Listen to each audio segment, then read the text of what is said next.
Alors, moi je vais vous parler effectivement des associations qu'on peut mettre en évidence grâce à la cohorte Constance que je vais vous présenter et dans laquelle on a regardé les associations entre les vagues de chaleur et les températures et deux outcomes en particulier dont je vais vous parler après vous avoir présenté la cohorte Constance. Alors, qu'est-ce que la cohorte Constance? C'est une infrastructure de recherche avec une cohorte qui comprend plus de 200 000 participants qui ont été recrutés entre 2012 et 2020 dans une vingtaine de départements français, dans des centres d'examen et de santé de l'assurance maladie qui sont partenaires de la cohorte. Alors parmi ces 220 000 volontaires, il y a un sexe ratio assez équilibré, avec à peu près 50-50 d'hommes et de femmes. Ils étaient âgés entre 18 et 69 ans à l'inclusion. Ils venaient d'horizons sociaux, démographiques, économiques divers. On a pu recueillir beaucoup de données les caractérisant d'un point de vue comportement de santé, avec de la consommation de tabac, d'alcool, certaines habitudes alimentaires et d'activité physique. Parmi ces participants, on a pu recueillir également leurs adresses résidentielles depuis l'inclusion, qu'on a pu ensuite géocoder. Et parmi les volontaires, il y avait 80% d'urbains et 20% de ruraux, ce qui nous permet quand même d'avoir un bon aperçu de ce qui se passe en termes d'exposition, qui ne sont pas forcément les mêmes en ville et à la campagne. On les a aussi énormément caractérisés d'un point de vue professionnel, avec un historique résidentiel carrière complète, et diverses expositions autodéclarées ou qu'on peut avoir par ailleurs. Mais surtout, on a pu énormément les caractériser d'un point de vue sanitaire avec des questionnaires, donc des données autodéclarées, mais également des mesures objectives dans les centres d'examen et de santé, parce qu'ils avaient divers examens comme la pression artérielle ou des dosages sanguins. Et on bénéficie aussi d'un chaînage avec le système national des données de santé pour plus de 97% d'entre eux. Donc le premier projet dont je vais vous parler concerne ce chaînage avec le système national des données de santé. Ce projet s'est fait en collaboration avec la Cour des comptes, avec notamment David Cos, que je remercie d'avoir contacté la cohorte, dans le cadre d'un rapport plus global sur l'effet sanitaire des vagues de chaleur en France, qui est sorti le mois dernier en mars et que je vous invite à consulter parce qu'il est super intéressant sur France entière et vagues de chaleur.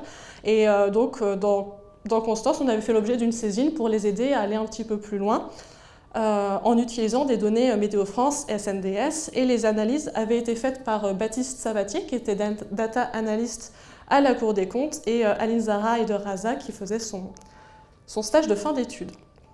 Et donc, on a fait un pilote avec les données 2018, et je vais vous expliquer pourquoi, et vous montrer les résultats qu'on a pu obtenir. Alors tout d'abord, pourquoi est-ce qu'on s'est intéressé à la consommation de soins? Comme ça a pu être développé dans les présentations précédentes.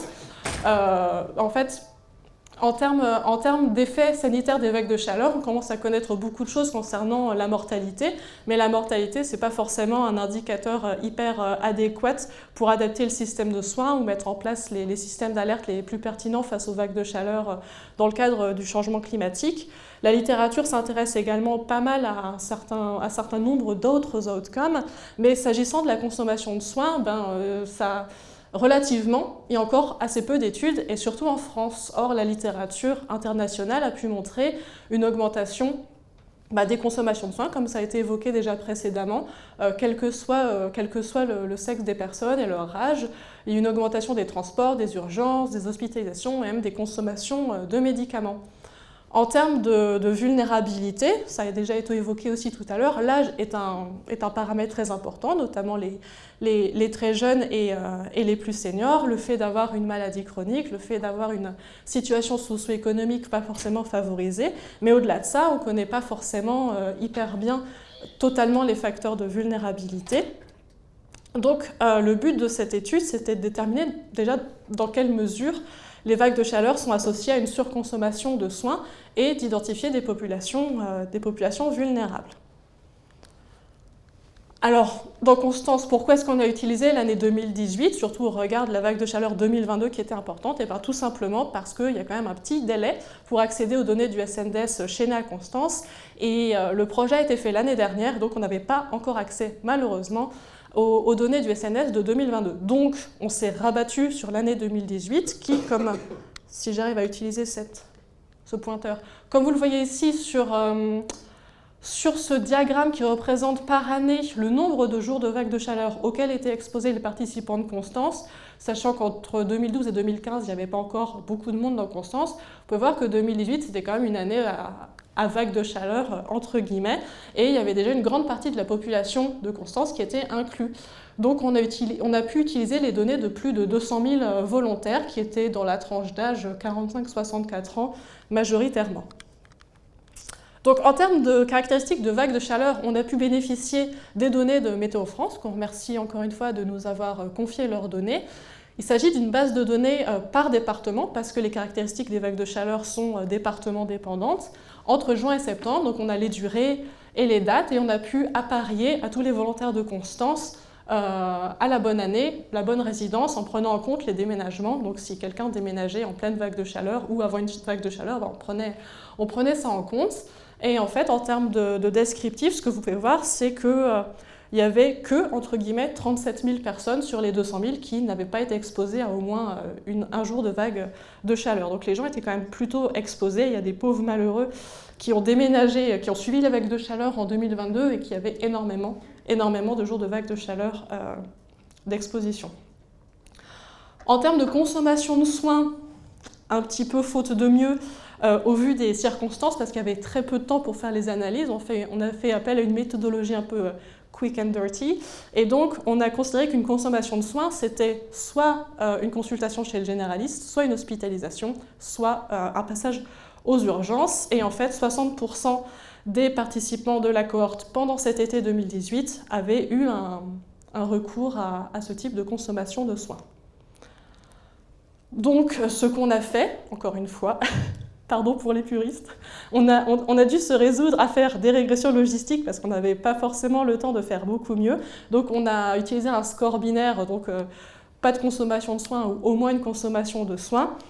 On a regardé donc l'effet du nombre de jours de vagues de chaleur qui avaient été catégorisés en 0 jours, 1 à 5 jours, etc. jusqu'à plus de 20 jours. Et on a ajusté sur le sexe, l'âge, le diplôme, la situation professionnelle, les revenus, le statut fumeur, non-fumeur ou ex-fumeur, le fait de bénéficier de la CMU ou du RSA. Et ensuite, on a regardé un petit peu les interactions entre le nombre de jours de vagues de chaleur et l'ensemble de ces covariables, une par une, dans des modèles dédiés. Alors, je vais déjà vous parler des déterminants de la consommation de soins pendant cette période, en 2018, pendant l'été. Il y avait une plus forte probabilité de consommer des soins, en tout cas d'avoir recours aux soins quand on était une femme et quand on faisait partie des plus âgés. Donc j'ai un tableau pour le sexe et un graphique pour l'âge. Pardon pour le fait de ne pas être homogène, mais vous pouvez voir que chez les femmes, il y avait une consommation moyenne plus élevée que chez les hommes. Et quand on compare à la catégorie des plus jeunes, les moins jeunes et les encore moins jeunes consommaient plus de soins. On avait un beau gradient socio-économique, avec ici par diplôme une consommation de soins plus élevée chez les gens qui n'avaient pas de diplôme par rapport à ceux qui avaient le brevet en référence. Et en fait, plus on avait de diplômes, moins on consommait de soins. Ça, c'est indépendamment des vagues de chaleur. Là, c'est vraiment caractéristique par caractéristique. On avait la même chose, je ne vais pas y revenir parce que c'est exactement la même chose avec la situation professionnelle, le fait d'être en emploi, pas en emploi, en formation, retraité. À noter qu'évidemment, les personnes qui ne travaillaient pas pour raison de santé avaient énormément recours aux soins, on s'y attend, mais c'est quand même rassurant sur les données. On trouvait la même chose pour les bénéficiaires du CMU, mais pas pour les bénéficiaires du RSA. Enfin, on entre dans le dur du sujet, on avait une plus forte, les volontaires de Constance avaient une plus forte probabilité de recourir à des soins à partir du premier jour de vague de chaleur, avec un surrisque de consommation de soins de plus 30%, qui atteignait plus 50% à partir de 20 jours de vague de chaleur. Et quand on regarde ce qui se passe un petit peu par catégorie, alors les graphiques suivants, on a essayé de trouver la formulation la plus adéquate. Ne vous fiez pas au graphique qui ne veut pas forcément dire ce que vous penserez.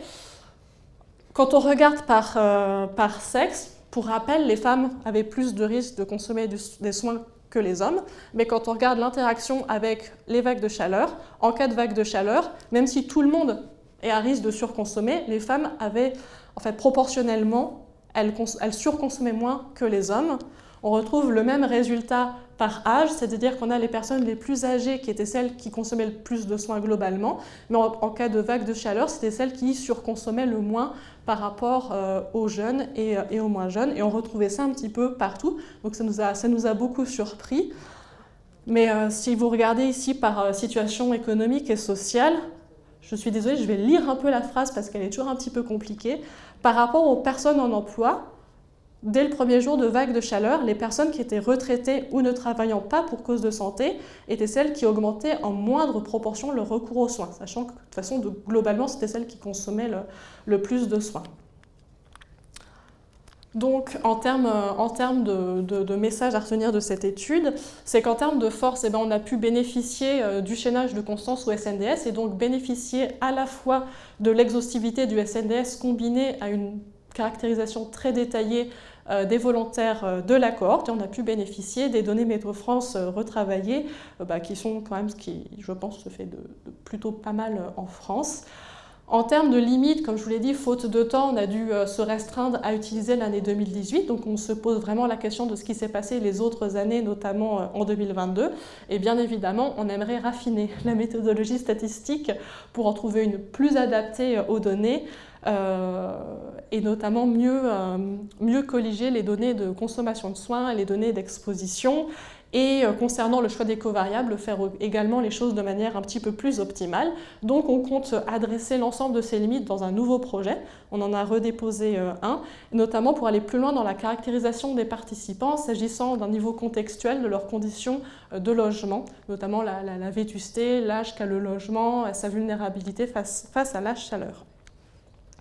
Et je vais vous parler maintenant du deuxième sujet, du deuxième outcome investigué au sein de la cohorte qui concerne la santé mentale. Donc pourquoi est-ce qu'on s'intéresse à la santé mentale? Tout d'abord, en ville, il y a plus de troubles dépressifs, enfin il y a des troubles dépressifs qui sont plus fréquents, et l'un des coupables tout trouvé, c'est les conditions qui règnent en ville, y compris la pollution de l'air, dont on sait qu'une augmentation de la pollution de l'air à court terme augmente le risque de consulter aux urgences pour troubles dépressifs. Voilà.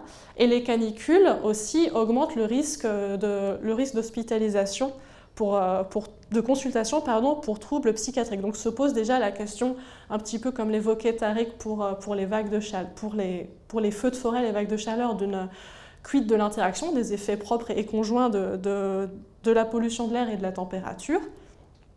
Ensuite, par ailleurs, dans Constance, mais également dans d'autres études, avait été mis en évidence un lien entre pollution de l'air à long terme, cette fois-ci avec des moyennes annuelles, et le fait d'avoir des symptômes dépressifs, le fait d'avoir plus de risque d'avoir des symptômes dépressifs avec les particules fines, PM2,5, avec le dioxyde d'azote, avec le carbone suie, qui est un marqueur du trafic. Donc, en combinant tout ça, on s'est demandé, dans Constance, qu'est-ce qui se passe avec la pollution de l'air et la température à court terme et leur interaction.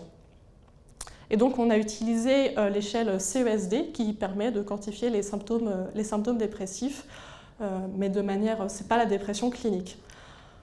Donc, cette étude fait l'objet du stage Master 2 de Yasmine qui est présente parmi nous aujourd'hui et que je remercie de m'avoir fourni des beaux résultats préliminaires. Donc, juste pour vous donner un aperçu des questions de la CESD, il s'agit de 20 questions. Ici, je vous en ai mis 5. Et on s'intéresse à la temporalité hebdomadaire parce que c'est censé représenter l'état mental de la personne les 7 jours précédant le questionnaire. Donc il y a des questions de type « j'ai le sentiment d'être aussi bien que les autres », c'est un questionnaire un petit peu déprimant. Donc non, c'est vrai. Et en fonction de la fréquence, de jamais à très fréquemment, on obtient un score qui s'échelonne entre 0 quand on n'est pas du tout déprimé, à 60 quand on est très déprimé. Et on peut utiliser un seuil qui a été défini à 19 en France comme départageant les personnes souffrant de symptômes dépressifs ou non. Donc en termes d'exposition, on a pu utiliser des données fournies par la fédération ATMO, donc c'est ceux qui regroupent les agences agréées de surveillance de la qualité de l'air, et en particulier AirParif, qui nous avait calculé au moyen d'un modèle de chimie dispersion les concentrations de particules fines, PM2,5, en granulomètrie. Alors moi j'ai toujours du mal, c'est pas granulosité, en résolution horaire et en résolution spatiale de 5 par 5 km. Et pareil pour la température, ils avaient utilisé un modèle qui s'appelle MM5, un peu daté mais qui fonctionne encore bien, également en 5 par 5 km et horaire. Et ce qu'on a fait, c'est que pour chaque exposition, on a pris la médiane des 7 jours précédant la réponse au questionnaire.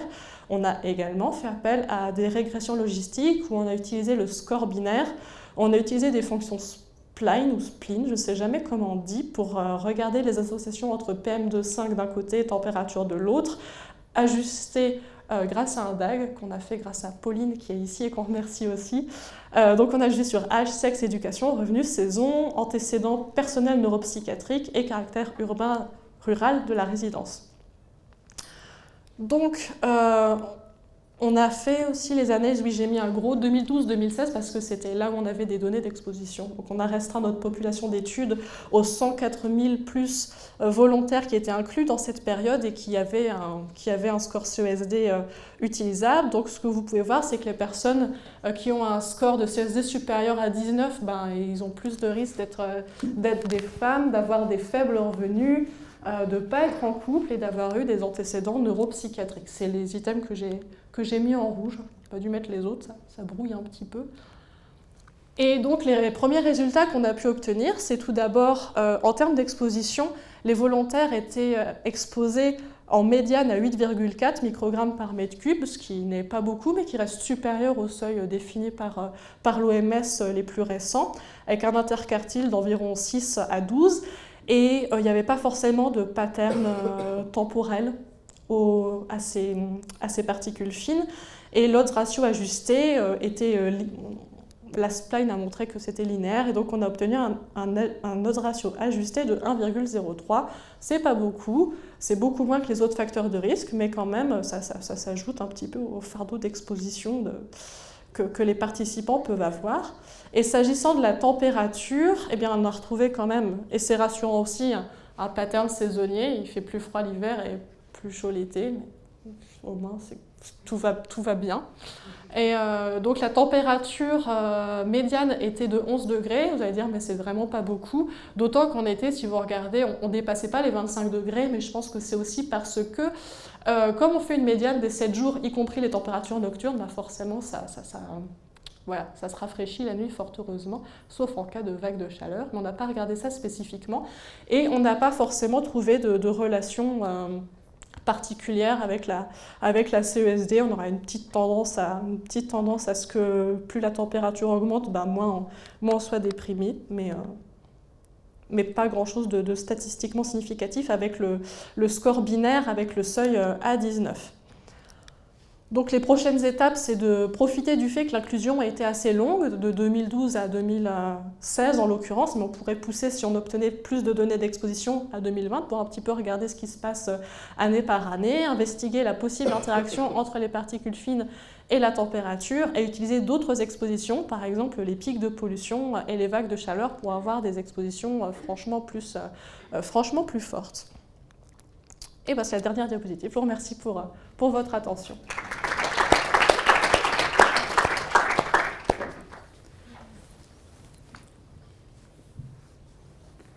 Merci beaucoup, Émilie.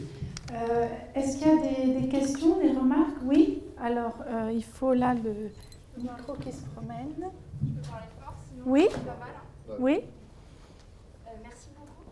Moi, j'ai une question sur la première partie, le premier travail et ses perspectives sur le logement. C'est ça, donc impact des vagues de chaleur, consommation de soins et logement.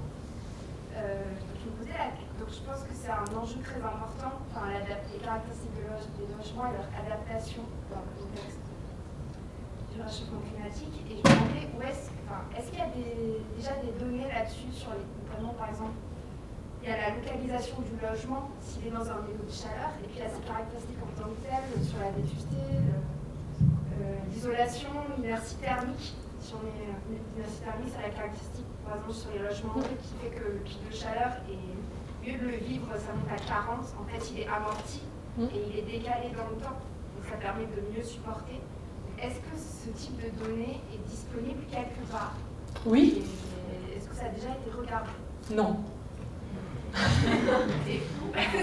Donc, en fait, là, le projet qu'on vient de redéposer, il se fait en collaboration avec le Centre scientifique et technique du bâtiment, qui dispose d'une énorme base de données sur tous les bâtiments de France.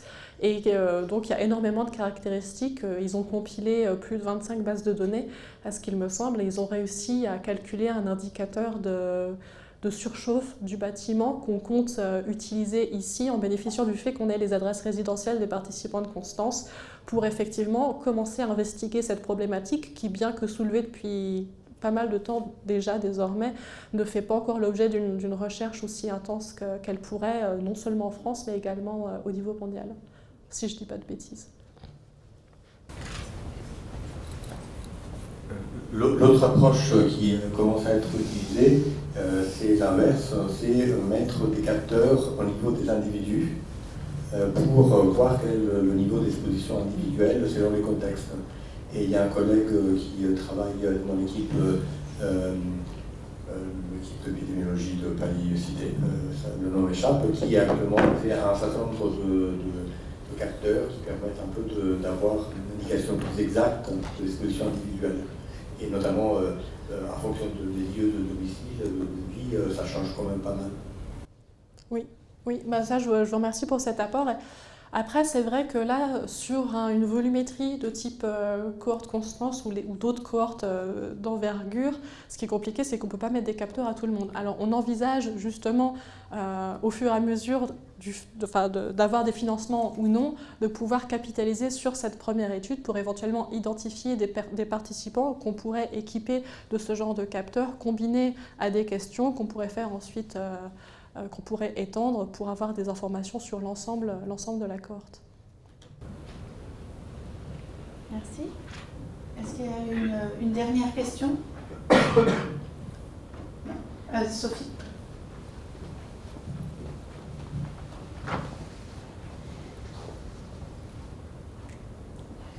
Oui, merci pour cette présentation. Moi, j'avais une question sur justement ce lien qui est fait entre PM2,5 et symptômes dépressifs. Comment est-ce que vous arrivez à retirer le paramètre d'exposition à l'air intérieur, à la pollution intérieure, qui est quand même l'un des paramètres d'exposition les plus importants par rapport à l'air extérieur, et par rapport même au fait qu'on n'est pas en un point fixe là où on habite toute la journée, et comment vous retirer aussi, en fait, ces PM2,5 peuvent être aussi corrélés à des facteurs d'urbanisation et des lieux de vie à proximité de routes qui peuvent aussi contribuer à des symptômes dépressifs via l'environnement qui nous entoure. Donc, est-ce qu'on peut vraiment conclure à la fin une causalité entre l'un et l'autre, ou est-ce que c'est juste un proxy pour expliquer plus de symptômes dépressifs en ville, mais finalement qui ne seraient peut-être pas liés directement au PM2,5, sauf à avoir les mécanismes vraiment derrière d'altération physique?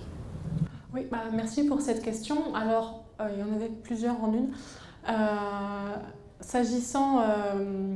en fait, toute l'épidémiologie de la pollution de l'air essaye de prendre en compte d'autres facteurs, mais ce n'est pas forcément évident. S'agissant de la causalité, là en plus il s'agit d'une analyse transversale, donc on n'a pas forcément l'aspect longitudinal qui permettrait de corroborer, et puis il y a un ensemble de facteurs qui fait qu'on parle d'association, on parle pas forcément, j'ai parlé d'association et pas forcément d'effet. On essaye de résoudre la confusion possible entre l'association entre les particules fines et la CESD du mieux qu'on peut. S'agissant de la proximité des routes, c'est quand même potentiellement pris dans les modèles, parce que les modèles de chimie dispersion ou les autres modèles par ailleurs prennent en compte les sources d'émissions. S'agissant des autres facteurs qui peuvent coexister avec la pollution de l'air, comme le bruit par exemple, ou d'autres composantes de la pollution de l'air, il y a souvent une grosse corrélation. Ce qu'on essaie de faire aussi, c'est potentiellement regarder soit une modification d'effet par rapport à la distance à la route, mais comme je l'ai dit, là, les résultats ils restent encore assez préliminaires. Et en fait, en épidémiologie de la pollution de l'air, surtout, ça rejoint un petit peu la remarque sur la température. Vu qu'on ne peut pas équiper en permanence nos 200 000 volontaires avec des capteurs hyper précis, il y a effectivement un certain nombre d'incertitudes, un certain nombre de misclassifications de l'exposition extérieure est totale sur les volontaires. Mais la pollution de l'air extérieur reste quand même un bon proxy. Je crois qu'il y a certaines études qui avaient montré que quand on comparait l'estimation par cartographie, un peu comme ce qu'on a fait, versus par capteur, les contrastes d'exposition entre les participants à l'étude restaient quand même bons. Et nous, c'est ce qui nous intéresse aussi, c'est le contraste entre les participants. En fait, on compare les plus et les moins exposés avec notre méthode d'estimation. Et parfois, ce n'est pas tant le contraste absolu que le contraste relatif qui est important. Je ne sais pas si j'ai répondu à l'ensemble des questions. Pour les routes, j'entendais bien les effets indirects, mais après, oui, c'est pris en compte dans les émissions, mais il peut y avoir d'autres effets indirects comme le bruit, comme vous disiez, comme le fait d'habiter dans un environnement très bâti, sans végétation. Merci beaucoup.